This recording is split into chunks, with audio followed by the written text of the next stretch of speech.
आप देख रहे हैं SG news network. Lahore high court ने PTI की चेयरमैनशिप के खिलाफ दरख्वास्त की समाअत के दौरान दरख्वास्त गुजार के वकील को हिदायत दी है कि इमरान खान पार्टी ओहदा कैसे नहीं रख सकते। अदालत को मुतमिन करें। अदालत ने आलिया ने साबिक वज़ीर आज़म इमरान खान को चेयरमैन PTI के ओहदे से हटाने की दरख्वास्त के काबिल समाअत होने पर फैसला महफूज कर लिया। लाहौर हाई कोर्ट के जस्टिस साजिद महमूद सेठी ने मोहम्मद आफाक एडवोकेट की जानिब से दायर की गई दरख्वास्त पर समाअत की।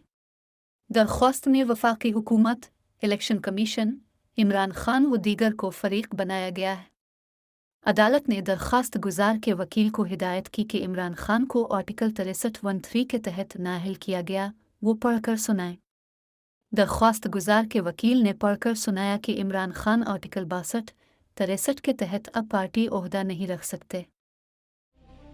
अब तक के लिए इतना ही। मज़ीद मालूमात के लिए SG न्यूज़ नेटवर्क को सब्सक्राइब कीजिए।